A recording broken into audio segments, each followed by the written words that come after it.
Hello, I am in the middle of reading, or starting to read, not really, well, I'm listening to The Srrws of Young Wrthr by Wrthr.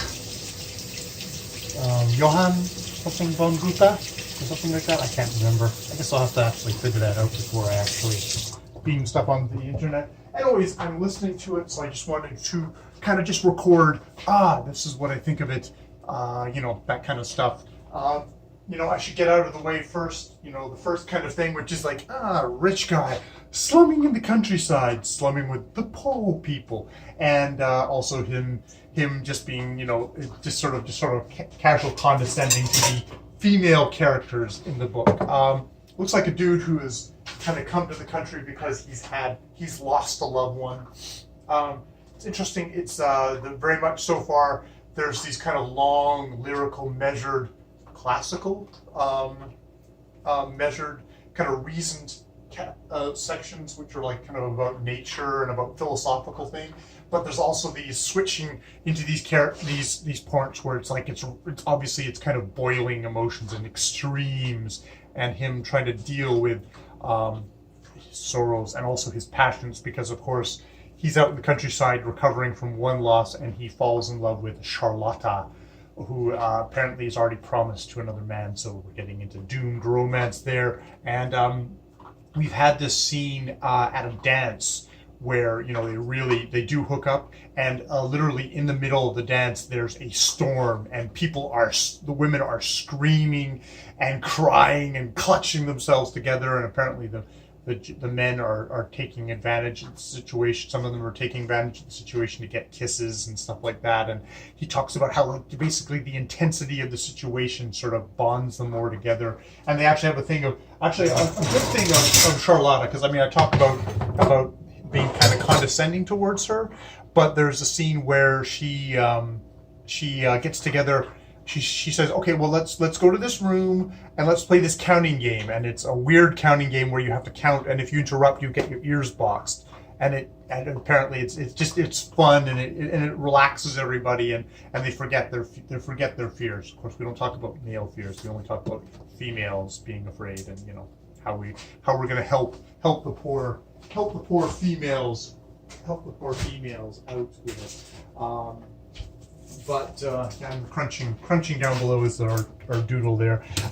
So Charlotta actually does have some smarts there. I also thought about the dancing, because they're apparently both expert dancers, and how this was a real kind of serious sport of the time in a way for kind of lords and ladies, because this is the lords and the ladies who it's funny because he talks about I got to experience the simple pleasures of the common folk, who basically, they're the drudgery of their lives. They never have any time to do anything else but work and eat and sleep and probably fuck and then work more. And it's so they don't have any chance to kind of really have the contemplation that we fine folks do, which is that's part of the thing that probably irks me in this book, of this young privileged dude coming to the country. A young privileged dude who's also mansplaining and stuff like that. Also, it's interesting.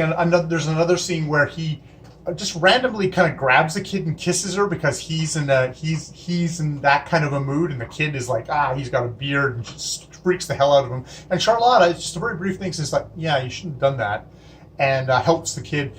Gets her to wash. She allows her to wash her face, and sort of she's washing off that feel of all that horrible bristles of beard, and in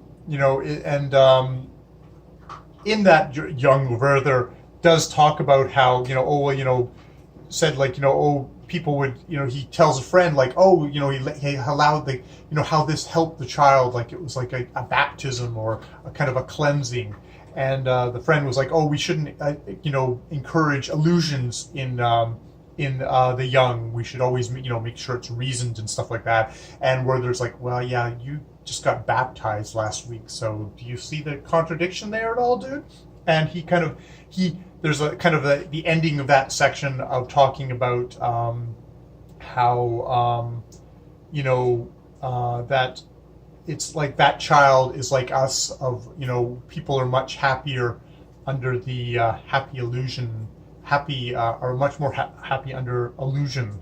Something to do with, I don't think it's to do with God, but it's like, people are more happy under a little bit of a delusion.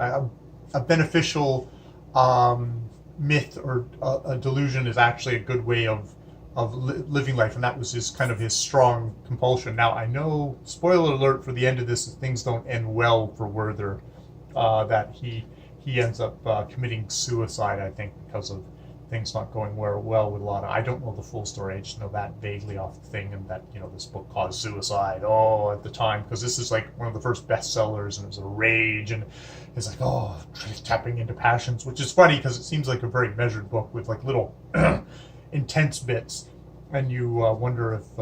Yeah, so that's where I am at the moment. I'm curious how this lies on Goethe's, because I think this is Goethe's Sturm and Drang period, where he then goes into more of a kind of a classicism, or kind of classicism romance kind of fusion. So even at this point, I seem to have noted kind of like we seem to have these very kind of serene, kind of measured, thoughtful sections, contrasted with we've got the boiling passions underneath. So that's where I am at the moment, but I thought I'd just give a little brief note for that, just to remind myself as this kind of first reaction of how he's kind of young Wrthr has annoyed me as this kind of rich guy slumming and condescending to the poor and to the young women. But yes, yet how Charlotta does seem to be her own character even in that. So this might not be Goethe being condescending as much as it's probably a big thing to say is this is young Wrthr writing back to a friend. So this is being told in the voice of young Wrthr, which I think you can make that kind of step back from the author, even though I know a part of this book is supposed to be quite autobiographical in a way of he wrote this book instead of maybe committing suicide himself. It was a way he put into poetry. I think he talks about putting into poetry what he didn't want to happen in actual life. So yes, that's my my little update for right now. Talk to you later.